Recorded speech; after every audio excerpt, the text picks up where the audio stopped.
കൊല്ലത്തെ ട്രെയിൻ യാത്രയ്ക്കിടെ ഭിന്നശേഷിക്കാരന് യുവാവിൻ്റെ മർദ്ദനമേറ്റു. ആലപ്പുഴയിലെ നാസറിനാണ് ഐലൻഡ് എക്സ്പ്രസിൽ വെച്ച് മർദ്ദനമേറ്റത്. ആക്രമിക്കാനായിട്ട് റെയിൽവേ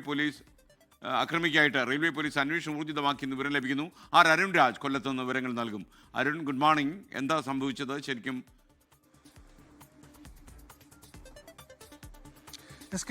ഇന്നലെ 10:30 ഐലൻഡ് എക്സ്പ്രസിൽ യാത്ര ചെയ്ത നാസർ എന്ന വ്യക്തിക്കാണ്, ഭിന്നശേഷിക്കാരനാണ് നേരെയാണ് ഇത്തരത്തിൽ അക്രമം ഉണ്ടായത്.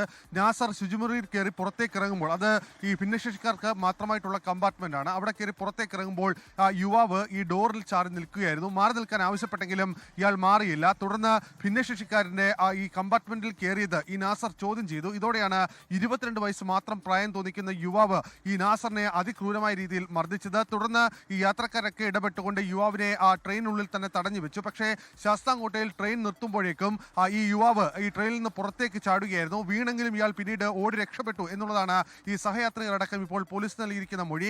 നാസർ ശാസ്താംകോട്ട താലൂക്ക് ആശുപത്രിയിലും പിന്നീട് പ്രാഥമിക ചികിത്സയ്ക്ക് ശേഷം വീട്ടിലേക്കും ഇപ്പോൾ മടങ്ങിയിരിക്കുകയാണ്. ഈ സംഭവത്തെക്കുറിച്ച് ശാസ്താംകോട്ട പോലീസും റെയിൽവേ പോലീസും അന്വേഷണം ആരംഭിച്ചിട്ടുണ്ട്. ഈ യുവാവിന്റെ ഭാഗത്തുനിന്നുണ്ടായത് ക്രൂരമർദ്ദനമാണ് എന്നുള്ളതാണ് ഈ സഹയാത്രികരടക്കം നൽകിയിരിക്കുന്ന മൊഴി. ഈ ഭിന്നശേഷിക്കാരുടെ കമ്പാർട്ട്മെന്റിൽ ഇയാൾ കയറിയതടക്കമുള്ള കാര്യങ്ങളിൽ വിശദമായ പരിശോധന നടത്തും. കരുനാഗപ്പള്ളിക്കും ശാസ്താംകോട്ടയ്ക്കും ഇടയിൽ വെച്ചാണ് ഈ അക്രമം നടന്നത് എന്നുള്ളതാണ് നിലവിൽ പോലീസിന് മനസ്സിലാക്കാൻ കഴിഞ്ഞിട്ടുള്ളത്. RPF ഇതിന്റെ പരിശോധനയും അന്വേഷണവും ഇപ്പോൾ ആരംഭിച്ചിട്ടുണ്ട്. Thank you Arun Raj. ലോകത്തെവിടെയായാലും ഏത് സമയത്തും 24 വാർത്തകളും ഓഗ്മെന്റഡ് റിയാലിറ്റി പാക്കേജുകളും എക്സ്പ്ലെയിനറുകളും വിശദമായി കാണാൻ ഞങ്ങളുടെ യൂട്യൂബ് ചാനൽ നിങ്ങൾക്ക് സബ്സ്ക്രൈബ് ചെയ്യാം.